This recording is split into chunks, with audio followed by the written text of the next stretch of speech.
झारखंड में होने वाले विधानसभा चुनाव को लेकर प्रदेश बीजेपी जोर शोर से तैयारी में जुट गई है। पार्टी ने इस बार राज्य में अनुसूचित जनजाति के लिए आरक्षित 28 सीटों पर जीत दर्ज करने को लेकर खास रणनीति बना रही है। पार्टी ने इसमें से आधे से अधिक सीटों पर जीत दर्ज करने की योजना बनाई है और इसको लेकर खाका भी तैयार किया जा रहा है। प्रत्याशी चयन को लेकर कवायद चल रही है। संथाल परगना और कुनहाल प्रमंडल की सीटों पर खास नजर रखकर तैयारी की जा रही है। बीजेपी के चुनाव प्रभारी लक्ष्मीकांत वाजपेयी, विधानसभा चुनाव के प्रभारी और केंद्रीय मंत्री शिवराज सिंह चौहान, सह प्रभारी और असम के मुख्यमंत्री हिमंता बिस्वा शर्मा लगातार पार्टी के नेताओं से संपर्क कर आगे की रणनीति बनाने में जुटे हैं। विधानसभा चुनाव में इस बार अर्जुन मुंडा, समीर उरांव, सुदर्शन भगत, दिनेश उरांव, गीता कोड़ा, सीता सोरेन, लुइस मरांडी समेत पूर्व विधायक के साथ साथ पार्टी के कद्दावर नेताओं और पदाधिकारियों को चुनाव में उतारने की तैयारी चल रही है। पूर्व मुख्यमंत्री अर्जुन मुंडा को खिजरी या खरसावा सीट से संभावित दावेदार बताया गया है। हर रिजर्व सीट के लिए बीजेपी ने 2 से 5 नामों को शॉर्टलिस्ट किया है। 2019 के विधानसभा चुनाव में बीजेपी को 28 एसटी सीटों में से सिर्फ 2 सीटें ही मिली थी। वहीं इस साल के लोकसभा चुनाव में भी पार्टी ने रिजर्व सीटें गंवा दी थी और बिना इन आरक्षित सीटों को साधे झारखंड की कुर्सी पर राज करना करीब करीब नामुमकिन सा नजर आता है।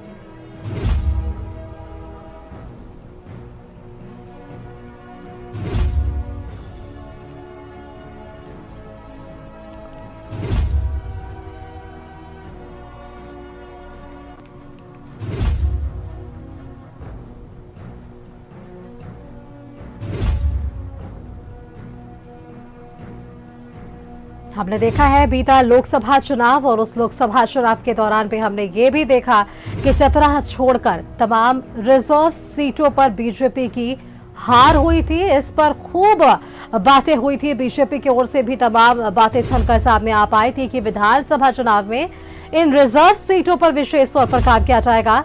लेकिन सवाल ये है कि अब लोकसभा चुनाव के बाद विधानसभा चुनाव की बारी है और 28 रिजर्व सीटें हैं विधानसभा चुनाव में।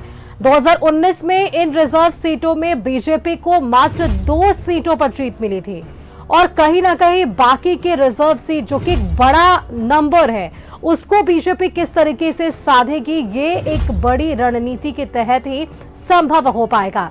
लेकिन जो तैयारियां बीजेपी अब से शुरू कर चुकी है, या यूं कह ले कि लोकसभा चुनाव के तुरंत बाद से ही बीजेपी विधानसभा चुनाव की तैयारियों में उस वक्त से ही जुटी हुई है।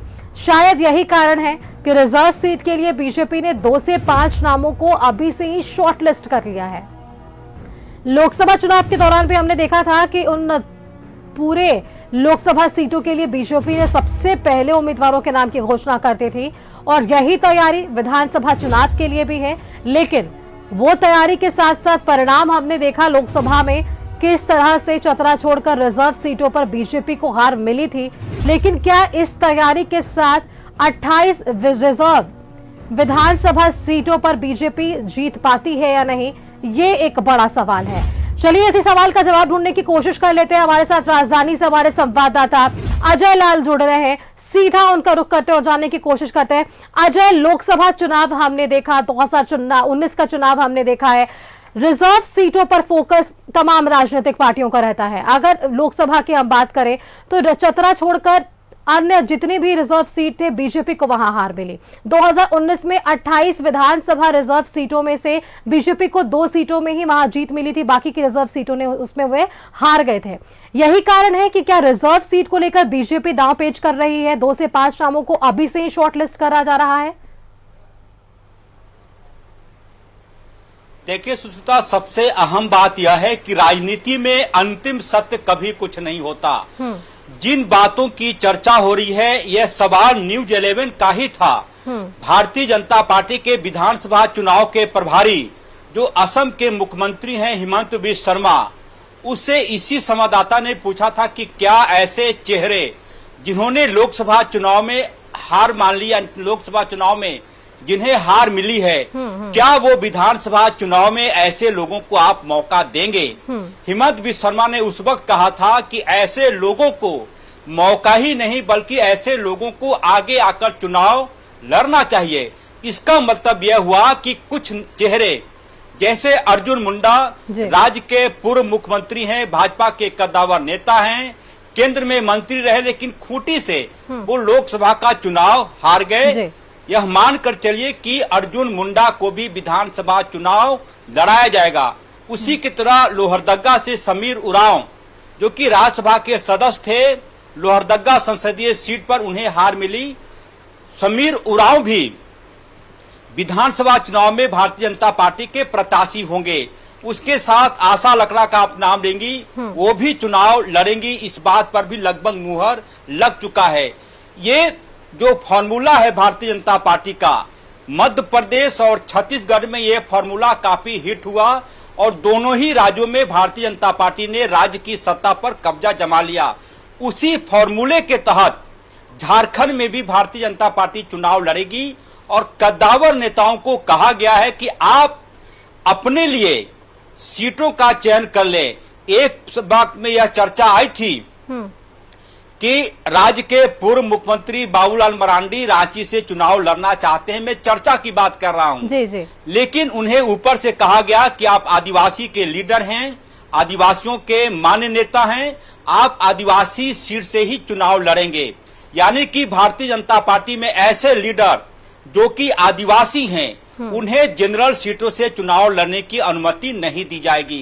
ये तमाम ऐसे चेहरे हैं जो भारतीय जनता पार्टी के लिए एक प्रकार से स्तंभ हैं और ऐसे लोग यदि विधानसभा का चुनाव लड़ते हैं तो यह मानकर चलिए कि भारतीय जनता पार्टी को विधानसभा चुनाव में मजबूती मिलेगी। वह भी तब जब भारतीय जनता पार्टी के सामने मध्य प्रदेश और छत्तीसगढ़ का फॉर्मूला सामने है। दोनों ही जगहों पर आपने देखा होगा ऐसे ऐसे लोग जो केंद्र में मंत्री थे, इस्तीफा दिलवाकर उन्हें विधानसभा का चुनाव लड़वाया गया और उसके सुखद परिणाम आए। भारतीय जनता पार्टी कुछ इसी तर्ज पर झारखंड में भी विधानसभा का चुनाव लड़ना चाहती है। सुष्मिता, बिल्कुल अजय, अब चलिए किन चेहरों पर बीजेपी दांव खेलेगी अब ये आने वाला समय ही तय कर पाएगा। अजय, बहुत बहुत धन्यवाद आपका हमारे साथ जुड़ने के लिए और ये तमाम जानकारियां हमारे दर्शकों के सामने रखने के लिए कि रिजर्व सीटों के लिए बीजेपी की क्या कुछ तैयारियां हैं। कहा जा रहा है कि अभी से ही 2 से 5 नामों को बीजेपी ने शॉर्टलिस्ट कर लिया है, जो आने वाले 28 विधानसभा के रिजर्व सीटों के प्रत्याशी, संभावित प्रत्याशी हो सकते हैं।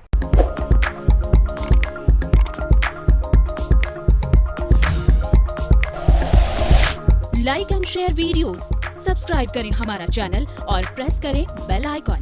न्यूज़ 11 भारत, सच है तो दिखेगा।